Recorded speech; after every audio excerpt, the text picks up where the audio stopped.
बहुत समय पहले मथुरा नगरी में राजा कंस का शासन था।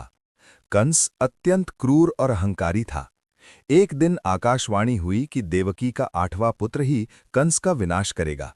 ये सुनते ही कंस डर गया और उसने अपनी बहन देवकी तथा उसके पति वासुदेव को कारागार में बंद कर दिया।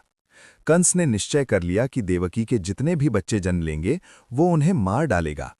समय बीतता गया और देवकी के 7 पुत्र जन्म लेते ही कंस के हाथों मारे गए।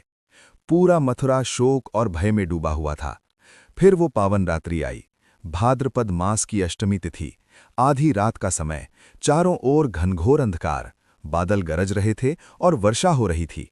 उसी क्षण कारागार में दिव्य प्रकाश फैल गया और देवकी के गर्भ से कन्हाजी का जन्म हुआ। जन्म लेते ही बालकृष्ण का रूप अत्यंत मनमोहक था। श्याम वर्ण, नेत्रों में अलौकिक तेज, मुख पर मंद मुस्कान। उसी क्षण कारागार के द्वार स्वयं खुल गए, पहरेदार गहरी नींद में सो गए और वासुदेव के पैरों की बेड़ियां अपने आप टूट गईं। तभी आकाशवाणी हुई कि इस बालक को तुरंत गोकुल पहुंचा दिया जाए।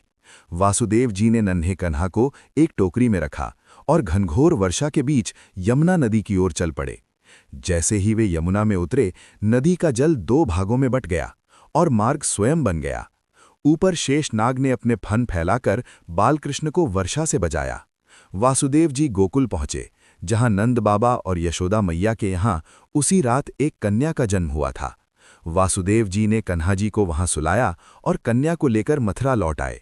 जब कंस ने उस कन्या को मारना चाहा तो वो उसके हाथों से छूटकर आकाश में चली गई और बोली, जिसे मारने का भय है वो तो गोकुल में सुरक्षित है। इस प्रकार कन्हाजी का जन्म मथुरा में हुआ, लेकिन वे गोकुल में पले बढ़े और आगे चलकर उन्होंने अधर्म का नाश कर धर्म की स्थापना की।